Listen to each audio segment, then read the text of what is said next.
नमस्कार। आज हम बिहार की एक बहुत ही खास विधानसभा सीट की कहानी को समझने वाले हैं, हथुआ। तो ये है हथुआ, बिहार का विधानसभा क्षेत्र संख्या 104, जो गोपालगंज जिले में आता है। किसी भी जगह की सियासत को समझने के लिए पहले उसकी जमीन को समझना बहुत जरूरी होता है। और यहाँ की सबसे बड़ी पहेली, सबसे बड़ा सवाल यही है, आखिर क्यों इस सीट पर हर चुनाव में चेहरा बदल जाता है। यहाँ ये जो एंटी इनकम्बेंसी यानी सत्ता विरोधी लहर है, वो इतनी शक्तिशाली और कह सकते हैं प्रिडिक्टेबल क्यों है।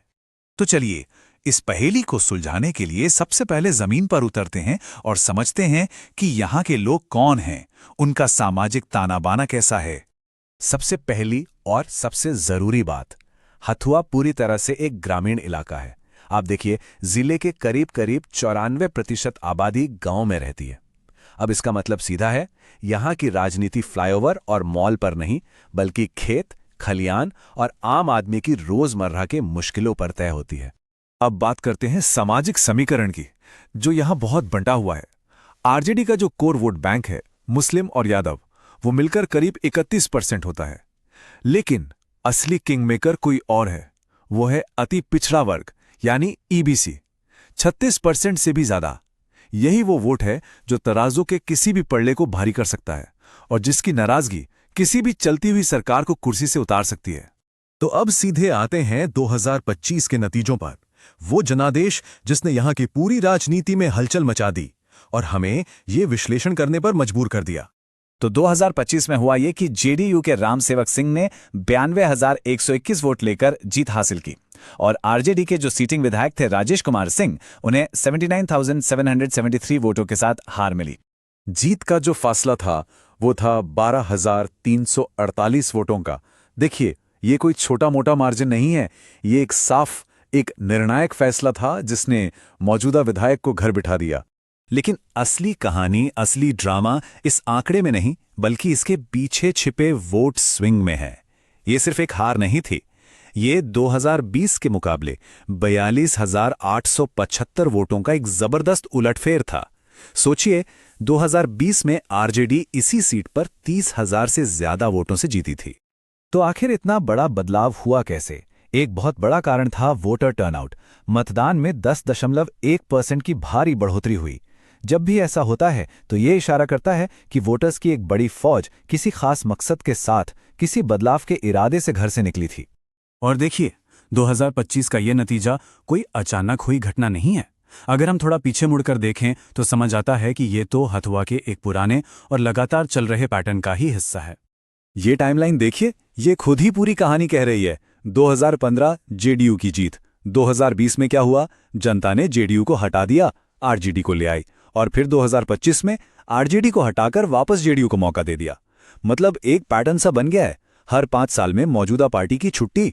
जैसा कि हमारी सोर्स रिपोर्ट भी कहती है कि हथुआ का चुनावी सफर एक बहुत ही गहरी और लोकलाइज एंटी इनकम्बेंसी को दिखाता है। यहाँ के मतदाता बहुत सिस्टमैटिक तरीके से मौजूदा विधायकों को नकारते आए हैं।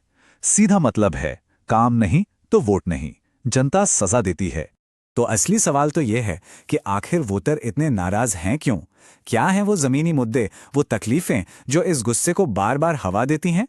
चलिए अब इसे समझते हैं। देखिए, यहाँ की 4 सबसे बड़ी और पुरानी समस्याएं हैं। पहली, बंद पड़ी हथुआ चीनी मिल, इसने तो यहाँ की पूरी एग्रो इकोनॉमी की कमर ही तोड़ दी। दूसरी, गंडक नदी की बाढ़ जो हर साल आती है और किसानों की पूरी फसल तबाह कर जाती है। तीसरी, नौकरियों की भयानक कमी, जिसकी वजह से नौजवानों को घर छोड़कर बाहर जाना पड़ता है। और चौथी, स्वास्थ्य सेवाओं का बुरा हाल। यही वो मुद्दे हैं जो कभी हल नहीं हुए, और यही वो मुद्दे हैं जो किसी भी सरकार को ले डूबते हैं। अब ये आंकड़ा देखिए, 56%। ये सिर्फ एक नंबर नहीं है, ये एक सच्चाई है। ये जिले के उन आधे से ज्यादा बच्चों की कहानी है जिनके शरीर में खून की कमी है, जो अनीमिया से जूझ रहे हैं। यह आंकड़ा किसी एक नेता की नहीं, बल्कि पूरे सिस्टम की नाकामी को दिखाता है, और इसका असर हमारी आने वाली पीढ़ी पर पड़ रहा है। तो क्या ये चक्र कभी टूटेगा ही नहीं? क्या हथुआ की तकदीर में हर 5 साल में सिर्फ चेहरा बदलना ही लिखा है? हमारी सोर्स रिपोर्ट एक रास्ते की तरफ, एक ब्लूप्रिंट की तरफ इशारा करती है, एक ऐसा खाका जो शायद इस चक्र को तोड़ने में मदद कर सकता है। ये एक 4 स्टेप की योजना है। पहला स्टेप है फाउंडेशन बिल्डिंग, मतलब बूथ लेवल पर डेटा और कार्यकर्ताओं का एक ऐसा नेटवर्क बनाना जो लोगों की छोटी से छोटी समस्या को भी समझे और रिकॉर्ड करे। दूसरा स्टेप है नैरेटिव सेटिंग, यानी जाति पाति से ऊपर उठकर उम्मीद और आर्थिक विकास की एक नई कहानी लोगों को सुनाना। तीसरा है ग्राउंड एक्टिवेशन, मतलब इस नई कहानी को लेकर जमीन पर उतरना, युवाओं को, असरदार लोगों को अपने साथ जोड़ना। और आखिर में चौथा स्टेप है स्प्रिंट, यानी चुनाव के वक्त इस पूरे प्लान को पूरी ताकत से लागू कर देना। तो आखिर में हम उसी सवाल पर वापस आते हैं, हथुआ का भविष्य क्या है? क्या यह सिर्फ वोटों के नए सामाजिक गणित से तय होगा, या फिर इसके लिए एक ऐसे नए संदेश की जरूरत है जो सच में लोगों की जिंदगी बदल सके?